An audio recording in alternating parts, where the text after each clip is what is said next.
मैं Manoj Kumar Patna fast YouTube channel में आपका हार्दिक स्वागत करता हूं। और आज हमारे साथ हैं बिहार के वरिष्ठ पत्रकार अरुण कुमार पांडे सर। और सर से हम ये जानकारी चाहते हैं कि कल बिहार के आज़ादी के बाद CWC का पहली बैठक हुई, इससे किसका फायदा होगा, किसका नुकसान होगा, और तेजस्वी यादव को सीएम का चेहरा बनाने से कांग्रेस क्यों बच रही है, आखिर कांग्रेस चाहती क्या है। सर आप। धन्यवाद मनोज जी। देखिए, ये बात सही आपने कही अपनी प्रारंभिक चर्चा में कि आज़ादी के बाद CWC की, कांग्रेस की जो सबसे हाईएस्ट बॉडी होती है डिसीजन लेने वाली, उसकी पहली बैठक बिहार में हुई पटना में। इसके पहले आज़ादी के पहले 1940 में बैठक हुई। हाँ, ये बात सही है कि आज़ादी के बाद कांग्रेस का महाधिवेशन भी बिहार में हुआ था। जब संयुक्त बिहार था 1962 में रामगढ़ में कांग्रेस का महाधिवेशन हुआ था। अब ये चुनाव के पहले अक्टूबर नवंबर में बिहार विधानसभा का चुनाव होने जा रहा है, उसके पहले CWC की ऐसी बैठक हुई। कांग्रेस की समझ है कि जैसे तेलंगाना में चुनाव हुआ, उसके 2 महीना पहले वहाँ CWC की बैठक हुई थी, और उसके बाद जब चुनाव हुआ तो कांग्रेस को वहाँ शानदार सफलता मिली और सत्ता में आ गई है। कांग्रेस की परिकल्पना है कि चुनाव के पहले पटना में जो CWC की बैठक हुई थी, हम उसी तरह से तेलंगाना की जीत दोहराएंगे। तो एक तो ये ध्येय उद्देश्य है। इस बैठक में आपने कई सवाल पूछ दिया। देखिए, फायदा किसको होगा? जो पार्टी कोई कार्यक्रम कर रही है, अभियान चला रही है, अपने फायदे के लिए करती है। और यहाँ महागठबंधन की राजनीति हो रही है, गठबंधन की राजनीति हो रही है। तो जो गठबंधन के साथी हैं, महागठबंधन के साथी हैं, जो जिसके साथ है उसको फायदा होता है। तो कांग्रेस के यह कार्यक्रम तो अपने फायदे के लिए हुई है कि आज बिहार में कांग्रेस ये संदेश देना चाहती है अपने लोगों में, कार्यकर्ताओं का उत्साह बढ़ाना चाहती है कि भाई देखिए हम आपके कितने करीब हैं। आपको याद होगा भी पिछले महीने लोकसभा में विपक्ष के नेता राहुल गांधी ने बिहार में 15 दिन रहकर और यहाँ वोटर्स अधिकार यात्रा की थी। कोई 1300 किलोमीटर की वो यात्रा में 125 कॉन्स्टिट्यूंसी में वो टच किए।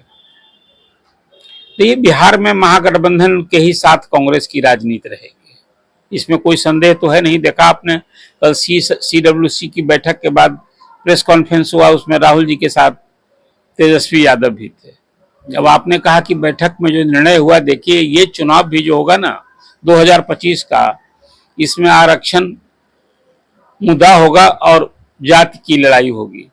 बिहार जिसके लिए जाना जाता है, यहाँ बिहार की राजनीति में जाति तो बिल्कुल नस नस में है। जात के आधार पर कैंडिडेट चुने जाते हैं, जात के आधार पर मतदाता गोलबंद होते हैं, और उसी के हिसाब से हार जीत होती है। तो कल एक बड़ा महत्वपूर्ण डिसीजन लिया कांग्रेस और राजद ने मिलकर कि बिहार में अति पिछड़ों को साधेगी। बिहार में 112 अति पिछड़ी जातियां हैं। अभी नीतीश कुमार ने ही बिहार में जाति का सर्वे कराया था, कोई खजाने से 500 करोड़ खर्च करके।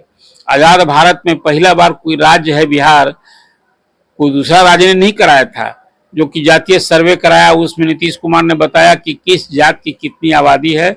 बिहार में 215 जातियां हैं, 36% अति पिछड़ों की आबादी है। जैसा मैंने आपसे कहा कि 112 जातियां हैं, 27% पिछड़े हैं, तो ये मिलाकर 63% यहाँ पिछड़े अति पिछड़े की आबादी है। देखिए, बिहार ही राज्य है जहाँ पिछड़ा और अति पिछड़ा की 2 श्रेणी बनी हुई है। पूरे देश में सिर्फ OBC कहलाते हैं, मतलब वो सामान्य पिछड़ा, हाँ, पिछड़ी जाति कहलाते हैं। अब उसमें कल कांग्रेस ने तय किया कि भाई हम अति पिछड़ा कार्ड खेलेंगे। इसी अति पिछड़ा कार्ड के सहारे हम नीतीश कुमार ने जो अति पिछड़ा वोट बैंक बना रखा है, जिसके चलते 9 बार CM हो गए, अभी 10वीं बार उनको CM बनने से रोकना है।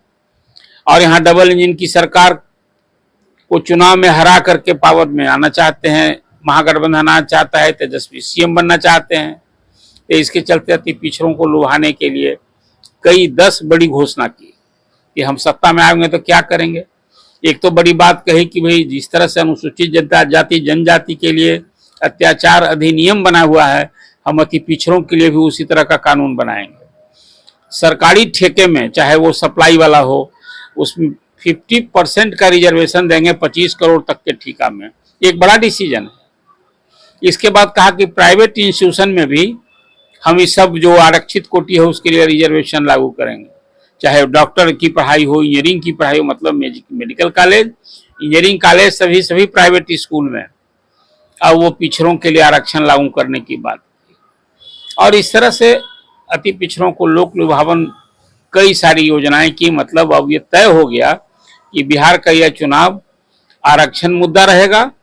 और इसके साथ इसलिए कि आरक्षण की जो 50% की सीमा है इसको समाप्त करने की बात कर दी राहुल गांधी ने। कहा कि भाई जिसकी जितनी आबादी उतनी देंगे हिस्सेदारी, भागीदारी, हाँ भागीदारी देंगे। तो इससे चलते हम 50% का आरक्षण को तोड़ेंगे और इसको आबादी के हिसाब से। तो 65% आरक्षण बिहार में लागू किया था ना नीतीश कुमार ने ही, लेकिन उसको हाई कोर्ट ने समाप्त कर दिया और अभी सुप्रीम कोर्ट में मामला है।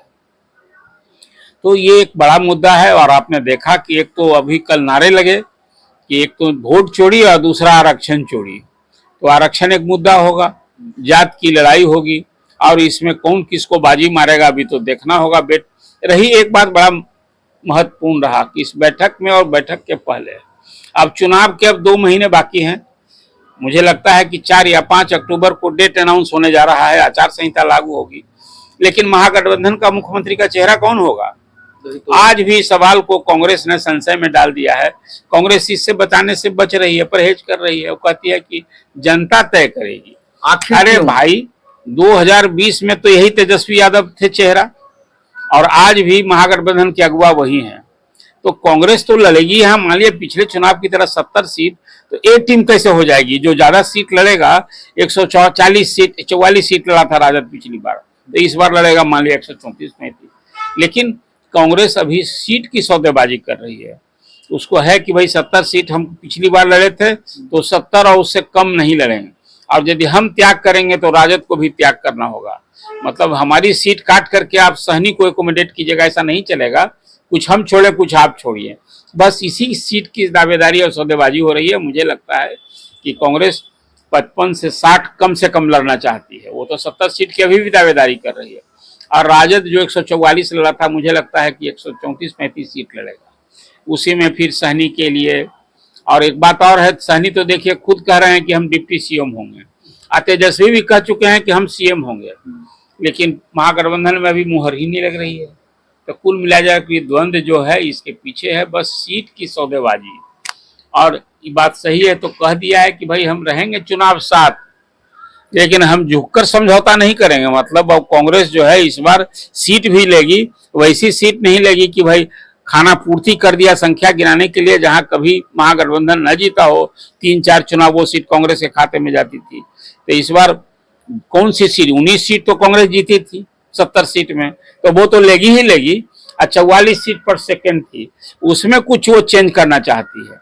और वो चाहती है कि कुछ राजद की सीट भी लें, कुछ हम जो जीती हुई सीट अब वाम दल की सीट लें। अब ये देखना बड़ा दिलचस्प होगा कि आखिर होता क्या है। तो कल CWC की बैठक से एक बड़ा संदेश गया कि बिहार के चुनाव में आरक्षण और जाति एक मुद्दा होगा। जैसे 2015 के चुनाव में आपको याद होगा कि मोहन भागवत जी ने कहा था आरक्षण की समीक्षा होगी, तो लालू ले उड़े थे कि देखिए RSS तो आरक्षण समाप्त करने की बात कर रहा है। और उसका व्यापक लाभ मिला कि जहां बीजेपी सत्ता में आने की लालसा पाल के चुनाव लड़ रही थी, वो 54 सीट पर सिमट गई थी और राजद, कांग्रेस और जदयू मिलकर के बहुमत आ गया था।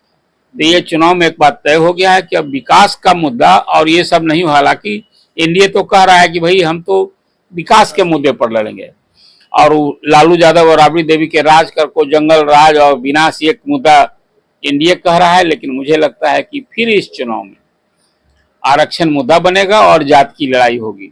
अब ये देखना दिलचस्प हो, डेट अनाउंस हो जाने दीजिए, नतीजे क्या आते हैं, क्या फिर माहौल बनता है, कौन सा और नया मुद्दा उभरता है। लेकिन कुल मिलाकर CWC की जो कल बैठक हुई है उसे एक बात तय हो गई है कि इस बार कांग्रेस बिहार में कुछ अपनी खोई जमीन वापस चाहती है, और चाहती है कि भाई 19 की जगह हम 70 सीट लड़के 19 लिए थे, कम भी सीट लें तो 19 से हम 38 करें।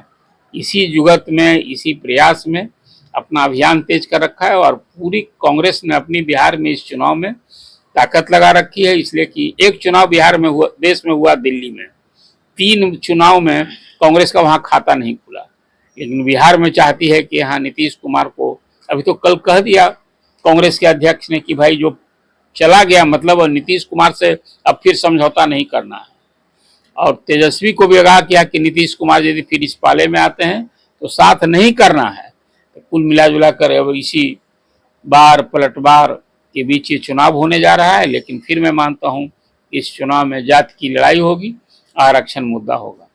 एक छोटा सा प्रश्न है सर कि बिहार सरकार के मंत्रियों के ऊपर जो भ्रष्टाचार का आरोप लग रहा है, कम शब्द में इसमें बताइए कि इससे एनडीए को, हमको लग रहा है कि बहुत बड़ा प्रभाव पड़ने जा रहा है। अभी आज तो आपने कांग्रेस वर्किंग कमेटी पर चर्चा रखी है, आज इसी पर केंद्रित रखने दीजिए, कोई अगली चर्चा में इस पर आप बात करें। जी धन्यवाद।